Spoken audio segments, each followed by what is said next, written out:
If you live in Newberg and you've ever wondered what happens when you flush your toilet, or what happens to the water when you're showering, or what happens to the water going down your sink, that's what we're going to be covering today. Today I'm going to be meeting with the Public Works Director, Russ Thomas. He's going to be giving us a tour of the wastewater treatment facility, showing us what happens to that wastewater, how it's cleaned. There's a huge process that happens, and ultimately how it ends up cleaner than the water that is going in the Willamette River. So we're going to go and talk with Russ, and he's going to tell us all about it. By the way, if you're new to the channel, you want to learn about all the different things about living in Newberg, go ahead and subscribe, hit the like button to see more videos like this one. My name is Danielle Roberts. I run this channel and I run a small real estate team called the Joyful Roberts Group. So if you're looking at buying or selling anywhere around the Newberg area, we'd love to help you out. You can contact us at their contact information down below.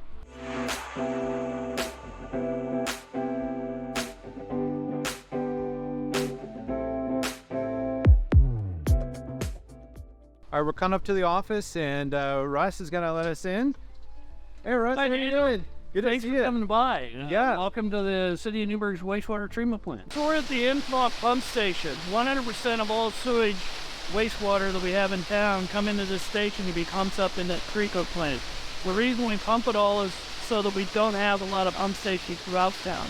Everything is gravity flow, goes in a pipe, and by gravity and grade, flows down through the canyon creeks down to this location. We do have pump stations in certain areas. I think we've got 5 or 6 throughout town. Okay. Versus if you were to go to Lincoln City, they have like 64. Oh, wow. So it all comes in here. We have 4 huge pumps located below us. Down below us about 30 feet is where the wet well is. It all comes into. Minus is the piping where the pumps discharge into that piping. That piping then carries all of the wastewater from the city up into our treatment plant and process on here. We have the capability of separating the stream a little bit to run it in different directions up there depending on what the requirements are. Or to reduce, if we have reduced flows during the summer, we can reduce it down, treat it accordingly. So about how much sewage do you go through each day? It depends on the weather. When we have heavy rain events, we have what's called I&I, inflow and infiltration. The pipes are not 100% tight or watertight. So we do get inflow, we get rainfall, goes into manhole covers, we got pipes that are broken.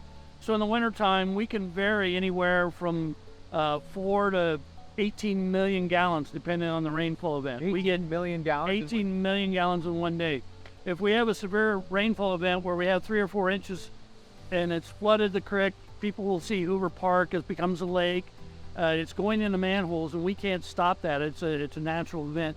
That's when we hit the 18 million gallons a day. Okay. During the summer in August, we're probably at our lowest event. We're probably in the neighborhood of about 2 million gallons a day, okay. 1.5 to 2 million gallons a day treatment. But we have to maintain the capability of treating that 18 million gallon, the peak event. It's infrequent, doesn't happen often, but we have not exceeded our permit requirements, which means we removed the solids, we treated the process has been operated properly, and the water that goes to the river has been treated properly, and it is actually cleaner than what is in the river when we discharge it into the river. All right, so where are we headed next? We'll go up and we'll see the screenings that go into the headworks where it's all screened and separated. And then from that point, then we'll go over and take a look at the oxidation ditches, the clarifiers, which remove the solids, and then go to the composting system. Okay. From there, the water that comes out of the clarifiers is run to the chlorination contact chamber. It's a racetrack affair that disinfects the water before it's discharged. So that's kind of the treatment train, we call it, process that happens here in the treatment plant. We'll be repeating that a few times because otherwise it's easy to get lost with all the different sections that we do. All right, let's head over. All right.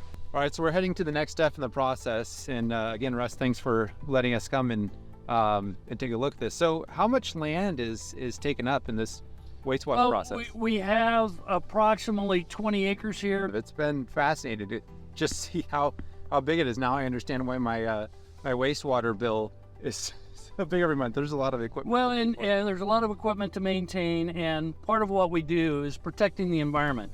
Not only the health of the citizens in Newberg, but protecting the environment of the Willamette River and those people that are exposed to the river downstream. Where we are now is where the wastewater comes in when it leaves our lift station. This is the first step in the process. We have behind us a couple of cylindrical tanks that are actually like a cyclone settling base. The grit, the solids that are heavy, settle at the bottom. They go into the screens, which are down below. And then we've got a couple of screens that remove the material off the top of the water, the float of it. Or other things that are suspended in the water. As it transverses through it, it squeezes and removes it. So we're at the screening mechanisms. These screens are actually a rotating screen that actually goes through all of the wastewater that comes into the plant and removes all those materials that are larger than that screen mechanism. And rock, gravel, floatables, those that then go into a conveyor that takes down and deposits all that material down into our hopper that's then hauled to landfill. Okay, the first thing that comes in when it comes from our lift station down below is it comes into our screening. This is where all the grid material, floatables, the non-flushable wipes that everybody flushes down, anything else that goes in there that's not supposed to be a part of the process is screened out, settled out, and deposited into this big hopper here. This is then taken to landfill. So these are the items that we can't treat, we can't process, but it is treated in the landfill and sealed up in that way. But it's removed from a wastewater stream, and none of this gets discharged to the river. A lot of the composition of this is sand, gravel, anything matchbox cars, anything you flush down the toilet that's not intended to go there ends up in this big thing. This smells about as good as it looks. So as you can imagine, in a treatment plant process, there are some pretty good odors. What we have behind us is our air filtration system. There's a bioremediation. The air is captured off the top of all these organisms, either from the composter or from other things we do. It's then put through the biofiltration, which is basically wood chips, and another media, which has bacteria in it, which scrubs the odors out and then is able to discharge it without creating a huge odor plume throughout the neighborhood or the entire town. And we appreciate it. We appreciate it that work here. We're located at the oxidation niches as part of the primary treatment process that we use. Behind us, you see a big, huge racetrack design. These are also about 25 to 30 feet deep. This is where all the wastewater comes to be treated. Behind us, you see the rotors operating. The rotors infuse oxygen into this. This is a biological process that uses bugs, as we want to call them. They actually eat and digest the solids. And what we skim off are actually the dead bodies of the bugs that they've digested it. It's an aerobic process, which means it must have oxygen to work.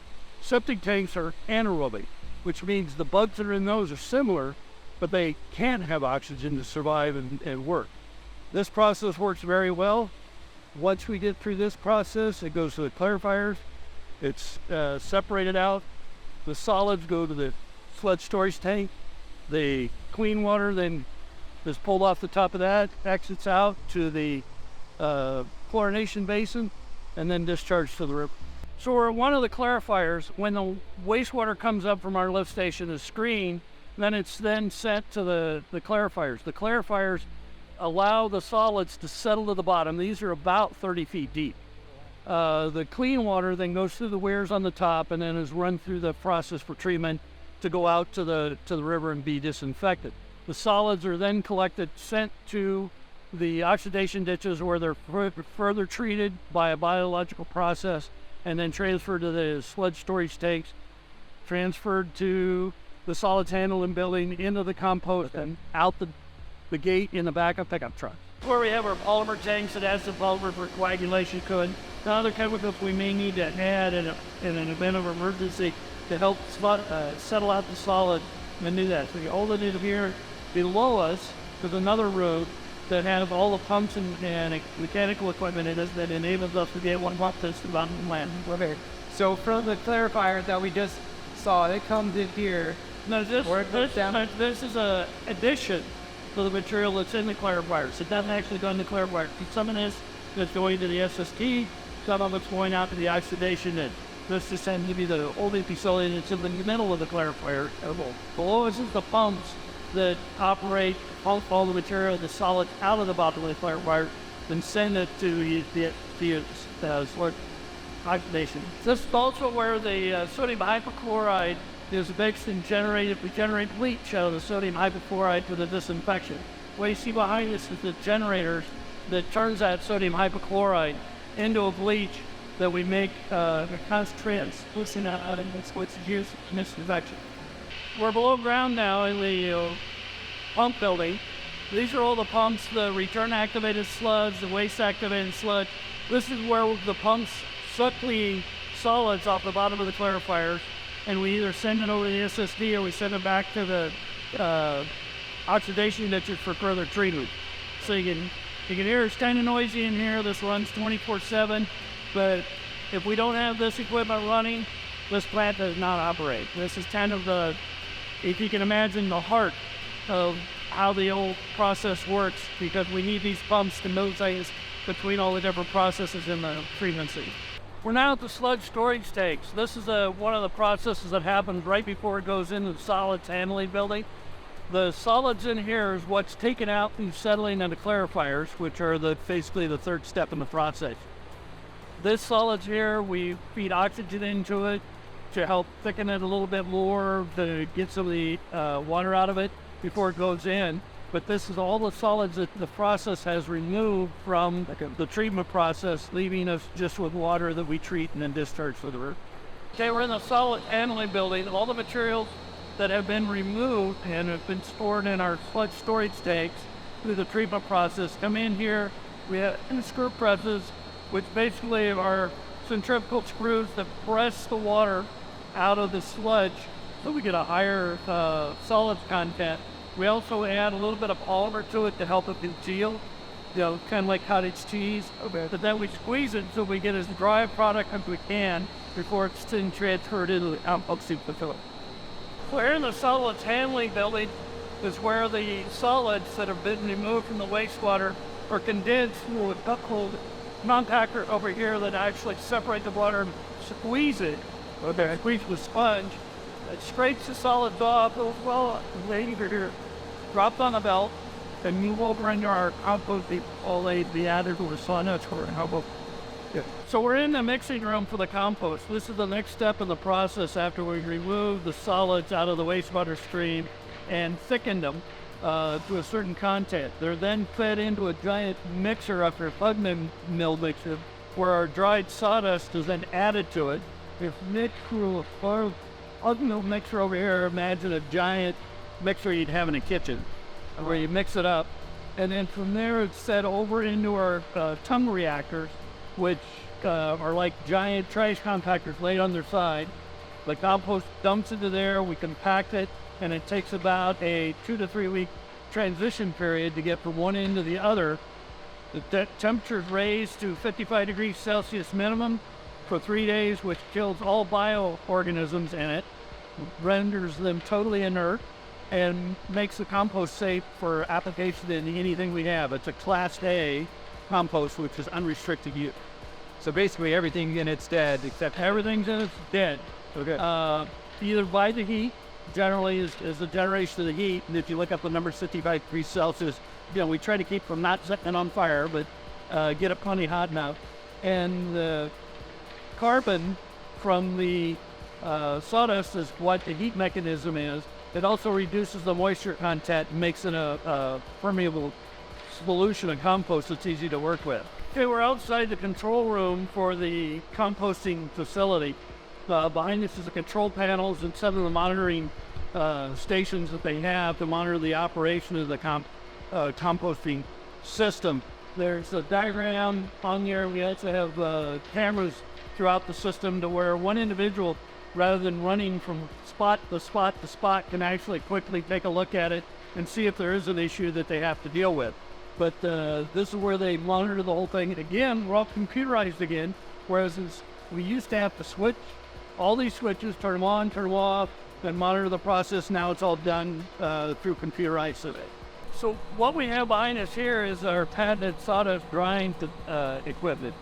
We buy sawdust, which is an amendment to our compost that we make out of the solids that we remove from the wastewater stream. And we have to have a certain moisture content in the sawdust to activate it, create enough heat to kill all the bioorganisms that are in the compost. And so we can't get dry enough sawdust, so we make our own. We get the sawdust, then we actually use sawdust to burn, to create a heat, to dry the sawdust that we then use as part of our compost process. So behind us is the inside edge of our sawdust silo. All of our dried sawdust is stored in there. We have a mechanical conveyor that moves that sawdust up at a rate that we control, mixes it with the solids that have come out of our clarifier and our solid storage tank. That is mixed a little bit, that it's conveyed over into the plug mill mixer, which really mixes it up, gets consistency before it's transferred into the tunnel reactor. So we're in the tunnel reactors now, where the compost is pushed into our compactor, so to speak, and pushed in. What we have down below us is tunnel reactor 1. It's actually in the forward position here. It's actually being flowed and course. But what you see going through here is actually our temperature probe. This is the temperature in the entire length of the tunnel reactor, so that we can make sure that we're meeting the adequate heat requirements to kill the bioorganisms that are in that. Our second tunnel reactor, number 2, is down here as well. Okay. And we also we have a machinery room that injects air into the compost to help aid in the heat generation to kill the biomechanism. So in the compactor, what it does is the opening door retracts about 3 feet, opens a void. The mixed compost is then dumped in prior to the heat treatment, and then it's closed and compacted and pushed on down the tunnel as it's compacted. It will start out about 3 feet wide and end up about 2 inches wide as it transitions out the other end, which can take about 2 weeks. So now we're at the outlet of the tunnel reactors for our compost. The things that were dumped in the compaction sequence up above after it was mixed with the sawdust is now transited the entire length of the tunnel reactor, and it outfalls here, which then is taken out, put on a cure pile. We let it set for a few days, and sometimes we put it in the cure bays that we have over here behind me on the other side. And we allow it to cure out for a period of time. We do testing on it to make sure all the organisms are killed, that it is clean and available for unrestricted use. And at that time, then it's transferred over. What we see behind over here is our storage pile, and that is where customers, the citizens, can come and pick up compost to be used for beneficial use, either in the garden, as a soil amendment, for lawn renovations, that type of thing. So then anyone can come here and how much does it cost to get compost? Don't quote me on the cost, because I think it's about $10 a yard or $12 a yard. That's pretty. But they can come in and pick it up. They come through the process. Our guys will load it. They pay for it with a credit card. Yeah. And out it goes. And the beauty of our whole process is it's a never-ending supply. Just keep pooping and you'll get more fertilizer. Exactly. So we're at the chlorine contact chamber. We used to use gaseous chlorine in ton containers, but that's highly poisonous and not a really good thing to have around if you have a leak or something like that. So we switched to sodium hypochlorite, which manufactures bleach, basically, which we use as a disinfectant. Once we've completed the treatment processes, it's the last step before it exits the plant and transitions through the piping down to the outfall in the river. What we have behind us here is just the water that's been separated from all the solids, and it's being disinfected. This allows adequate contact time for the bleach to disinfect the water, and then we discharge it out through the river. It's also, there's monitors here that monitor the level of chlorine that's in the water, the disinfection rate, so we kind of can keep track of the quality that we're discharging to the river. Comes in from our clarifiers, comes in here, makes it to the racetrack. So there's actually 2 different racetracks. And what this does is it slows the water movement through the process, getting contact time till it disinfects.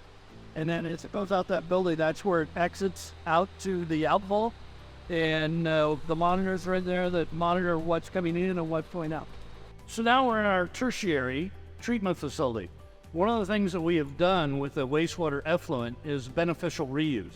Through this process, we bring it in here. This equipment behind us has microfilters in it. The water goes through these micros. You can imagine spaghetti with microscopic holes in it to further treat it to near drinking water quality. This water is then sent out, and if anybody's played at Shale and Glen Golf Course, all the water they use during the summer out there to irrigate the golf course comes from here. So our wastewater is being beneficially used to irrigate the golf course facility out there. We're also taking a look at other potential uses for it in that area, but this provides us to reduce the amount of water discharged to the river and also reuse for beneficial use. During the winter months, we actually mothball this facility because with the rains and everything, it's not necessary. And what we've done is we've separated this system into two trays that can provide, as one's working, we can be working on the other one or using it. But we only use about half its actual capacity at full capacity right now. We have the ability to double the use and capacity of this system in the future. So how much could this irrigation water provide?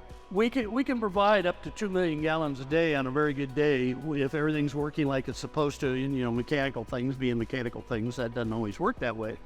But we do provide the water, and if you take a look at played at the golf course, you notice the ponds out in the middle of was a hole 14 in that area. That is water that is pumped from this facility to the golf course. They pump it out of there and use it for irrigation. So in this treatment process that we use, the water that's discharged from this facility out to the golf course is actually cleaner than the water you would have in the Willamette River. So if you go water skiing, swimming, fishing, or something like that, this water is cleaner. But if you do go out there, you'll notice signs that says recycled water or purple pipe. There'll be a purple emblem on the sprinkler heads or something of that nature that just designates that it is recycled water. But again, through this process, the quality of this water is raised so high that it's actually cleaner than any of the surrounding streams of the community. So this is pretty close to drinking water then? It's pretty close to drinking water. The only thing that we would need to do is an additional treatment process and additional monitoring for this. But because it is recycled water, we cannot label it as such. Gotcha. So even if you're in a pinch and had to drink it, you probably wouldn't get too sick? Well, that depends. It might make your hair fall out if you drink it. Oh, no problem then. Yeah. So we've just jumped in the car. We're getting ready to head down off of Dog Ridge Road down to the Willamette River to see the final step in the treatment process. We brought the water in through the lift station. We've gone through the treatment process for both the water and the solids. And the last thing that we do is we discharge the clean and disinfected water back into the Willamette River, and that's where we're headed right now. Now we're making a quick pit stop because, as you can imagine, a wastewater facility like this takes a lot of energy. So where are we now, Russ? Where we are now is the city of Newberg solar farm. We obtained a Department of Energy grant to build this. And so what we did was we put in a solar farm. Obviously during the winter it doesn't produce quite as much as a sunny day, but there are 1,050 solar panels behind us, and they produce enough electricity to reduce our electric load or our electric bill in the neighborhood of 17 to 20% for the operation of the treatment plant. If we don't need all of that, that energy is put back into the grid to support that, and then we get a payment from PGE for that energy. Okay. So this has helped reduce our expenses and supplement the energy and become a little more self-sufficient and conscious of the environment as we're dealing with it. About how much energy does the plant use on a daily basis? I knew you were going to ask that. Without looking at it, I couldn't tell you. Do you know what the capacity is of the solar farm? We right now are generating about 35 megawatts per day. 35 megawatts, and if that reduces by 20%, you could be up 5 times that? And we could be up 5 times that. Our average annual electric bill for operation of the wastewater treatment plant runs in the neighborhood of about $250,000. Wow. Okay, that's a lot of energy. Yeah. But this definitely helps. This helps a lot. Okay, we're at the final process in the entire wastewater treatment process, and that's the outfall where the water goes into the Willamette River. What we have behind me here is the Willamette River. We have a pipe that comes down. It's 36 inch in diameter. It traverses through a pipe down into the edge of the channel of the Willamette. There's a diffuser down there that diffuses the water into the river, so it gives a much better mixing. It's not just a column of water that shoots out into the river. Okay. And so again, this water is cleaner than... The water that's coming out of here right now is cleaner than the Willamette River is on the best day in the summer. All right, so now we're over in the admin office. So this is where the people actually come and do the work. So Russ, can you share what happens here in the office? Well, in the admin building, it's the administrative work that's done in addition to having our lab here. It's the offices for the staff of the wastewater treatment plant. one of the things that they do in the past, operations were all manual. There was manual switches to do. You had to monitor everything through manual gauges and flow monitors and things like that. With new technology now, everything is computerized. So we can see the complete operation of the treatment plant through the desktop computers. Changes can be made to whether flow capacities, motors, so they can see if a motor's offline, online, what our chlorine residuals are. So everything is monitored. In addition to that, we now have the capability for the person on call to log in remotely, see all that same information, and make changes to the plant immediately. So say if it's like 2 a.m, the beast owner would have to come here. Right, they just got to fire up the laptop and log on and can take care of it. Where in the past at 2 a.m, they had to get up, come to the plant, take the readings, try and figure out what was going on, and run between buildings to turn pumps on and off. So it was a very manually intensive process. Now it's a matter of taking a look at the information and knowing exactly where the problem is and what needs to be dealt with it, so that it can be handled in a very timely manner, so that we make sure that we don't have an excursion from our permit, which is what DEQ says that we need to do to provide a clean discharge into the river where effluent goes. All right, well, here we are in the lab, and this is Andrew. Yep. Andrew, what's your position here? I'm a regulatory compliance specialist, so I perform regulatory testing on the wastewater. All right. So then what happens? So why does the wastewater need to be tested? I mean, isn't all this crap anyway? There's a lot of that. There are a lot of pollutants that come into the plant that we don't want to discharge to the river, because that is what the end product is. It's either the water goes to the river that we treat, and the biosolids are turned into compost. One of the things I want to point out is we like to ask everybody to be very careful about what they put into their wastewater stream. What you flush down the toilet, send down the drain. Some things the process is not capable of removing from the wastewater stream and can end up in a Willamette River. Those are things like pharmaceuticals, medicine. If it's dumped down the drain, we cannot remove everything like opioids, which is a big concern that we have. So those should be disposed of properly. Another thing is your flushable wipes.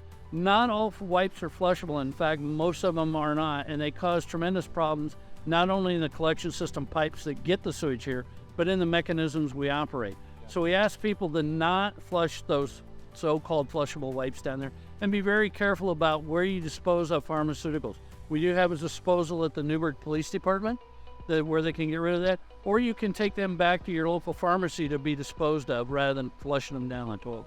Awesome. What happens if someone the wipes and the paper towels, how does that mess up the sewer system? Well, they don't decompose and they don't break apart. They're not able to. They don't dissolve? They don't dissolve in there. There's only a couple that do. Toilet paper dissolves, tissue papers dissolve, paper towels over time, but the wipes are actually mostly a synthetic material. Yeah. They don't dissolve at all. We've actually done tests of putting them in a jar, shaking them up and letting them set for a month, and then we pull them back out and they're just like the day we put them in. And what happens is they will congeal with grease and fats and oils, catch on the piping and plug it up and cause backup and plug ups, which ultimately could affect homeowners in their sewage system and not be able to flush. So we don't want that to happen. Well, and you're having to pay for someone to go out and fix it. If it clogs a pump, that has to be done, which ultimately raises the sewer bill. So absolutely. So things that don't need to go down the toilet, put them in the trash. All right, well, thanks, Russ, for taking us through the treatment plant. That was fascinating getting to see how that all happens, and ultimately where it ends up. It is cleaner than the river itself. So thanks for walking us through all that. Well, I was glad to have you here, and I just want to put out that if anybody has any questions or wants to know more, they can visit the city's of Newberg's website, go into the Public Works section and look up our operations section, or they can contact the city of Newberg or contact me myself for more information about our wastewater treatment plant. Awesome, thanks. Well, if you want to see more videos about Newberg like this, feel free to subscribe to the video. There's also a couple other videos on the screen that you might want to check out as well. All right, well, thanks for watching, and we'll catch you in the next video.